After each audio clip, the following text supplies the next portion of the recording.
Welcome to your weekly recap from dot.LA, where we bring you everything you need to know from the week in LA tech, media, and startup news. I'm Kelly O'Grady, dot.LA's chief host and correspondent. Well, we thankfully survived another week of COVID, which means I spent another week in leggings, so clearly I'm trying to find the silver lining of things here.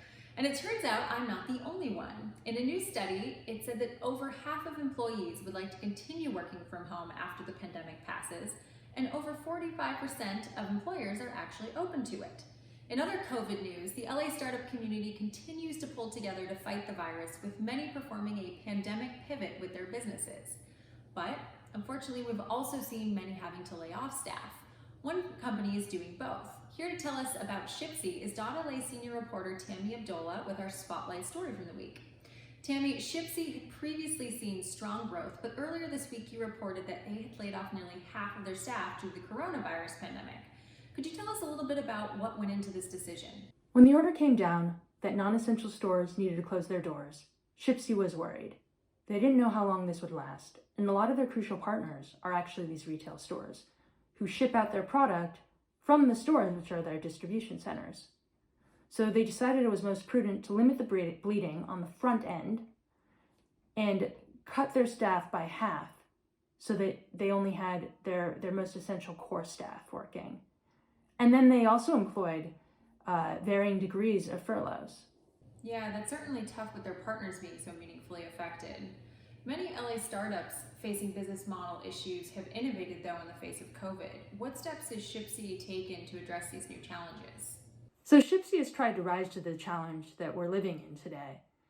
They've actually launched officially this week a new product that enables your smaller mom and pop store, neighborhood store to deliver to people without having to invest a ton of dollars and time into working with Shipsi to integrate into an existing e-commerce method or an e-commerce technology that they might not even have. So instead, they're allowed to go to an instant delivery portal that Shipsi has created. That site enables customer service, tracking, and so it gives people a bunch of benefits that they might not otherwise have or might otherwise have the means to have. Wow, what an innovative shift, and simultaneously one that's helping individuals that are struggling financially. Layoffs and strategic pivots are actually part of a broader trend we've been seeing in the LA startup and tech scene.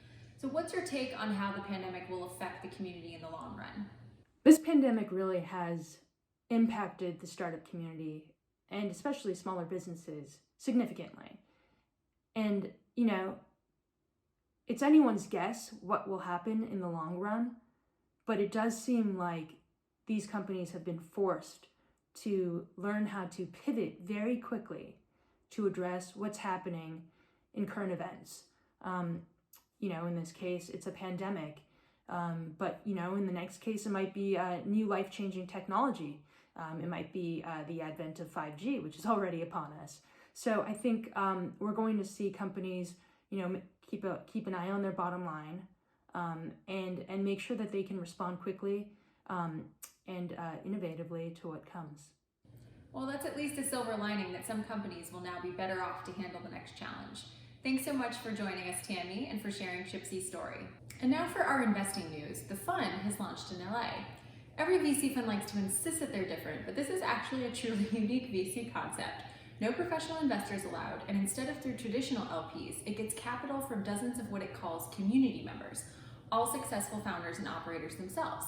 Anna Barber, a member of the investment committee and managing director of Techstars, said that there is a unique desire among LA founders to want to keep capital in LA. Now, it might seem a little daunting to be starting a new fund at a time like this. However, the fund is hoping there will now be more opportunities at lower valuations, and says most of its decisions were actually made remotely anyway, even before the pandemic. While some funds are investing, a pair of new outlooks offers a rather sobering view of the next quarters for venture capital, where startup investment will likely fall significantly. Funds are expected to focus on their existing companies at the expense of new ones, and distributions to LPs will turn negative for the first time since 2012. But don't despair completely. Some industries are doing better amid social distancing and ripe for investment. Scopely, the Culver City-based mobile gaming unicorn, announced it has acquired the gaming development studio PierPlay. The two companies previously worked together to develop Scrabble Go, to compete with Zynga's popular Words with Friends. Chief Revenue Officer Tim O'Brien says the deal was underway long before the coronavirus, but a pandemic that has everyone stuck at home and only able to connect with friends virtually is ideal for the addictive Scrabble Go and Scopely's larger portfolio. I know what I'll be playing this weekend. For more on investing from Ben Berkman, check out the links below. And now for some media news. It seems that pirates are attacking. And now, don't get excited, it's not Jack Sparrow of Pirates of the Caribbean. Given the uncertain headwinds in entertainment, anti-piracy has arguably never been more important. Yet new analyses suggest that anti-piracy measures are failing. Musso, a British anti-piracy firm, recently found that piracy in the US was up an unprecedented 41%. A video site's analysis shared exclusively with dot.LA found that 4 major studios lost $100 million in 23 days due to pirating across 6 major releases made available on streaming platforms from March 20th to April 11th. But while the data seems grim, research shows that consumers will respond to incentives. But with the desire for content high during quarantine, the industry will have to find the right ones quickly. And in another shakeup among media giants, Warner Media CEO John Stankey has just been announced as the new CEO and chairman of AT&T. He takes the reins at AT&T amidst a period of corporate transition, which largely centers around the new streaming service HBO Max. The move certainly signals a doubling down on content. Media analyst Bruce Lichtman told dot.LA that HBO Max is a critical piece that AT&T is trying to fit into its large puzzle of corporate business units. HBO Max will also give AT&T a chance to reach a younger audience, Lichtman suggested, which the company does not reach as easily through its current channels, and it may with a direct-to-consumer streaming service. HBO Max will launch May 27th, which will give us yet another streaming service to consider purchasing. Though at least this one will have Game of Thrones and Friends, am I right? For more on the media stories from Sam Blake, check out the links below. And over in tech, a USC professor has received a federal grant to create an app for contact tracing that hopes to track a person's real-time location and symptoms for quarantine and decontamination. The information will be kept private, but it's used to help calculate your aggregate COVID risk score for locations like your neighborhood grocery store over time. Professor Shahabi envisions a use case where people with higher personal risk scores might decide to stay home and get tested for COVID, and where areas that are deemed high risk because people are later known to be infected could be avoided. However, privacy is a huge concern, and risk scores could lead to discrimination. For more from Tammy Abdullah, check out the link below. And now for a Pixar-level cute story. A Pasadena-based Embodied has just launched Moxie, a wide-eyed and sweet emotive learning robot.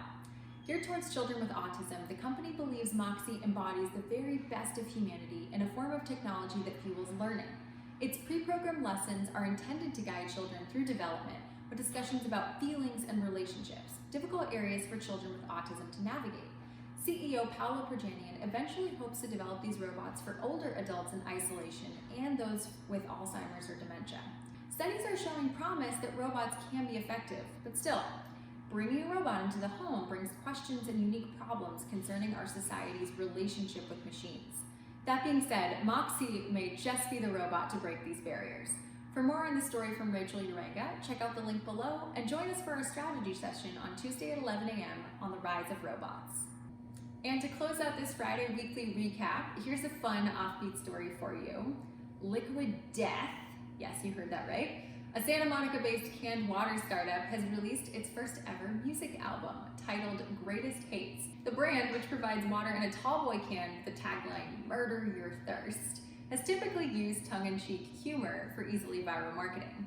The company worked with legit musicians and producers, and the lyrics are entirely composed of real word-for-word hate comments from social media commenters and online reviewers who, for some reason, are very angry about Liquid Death mountain water.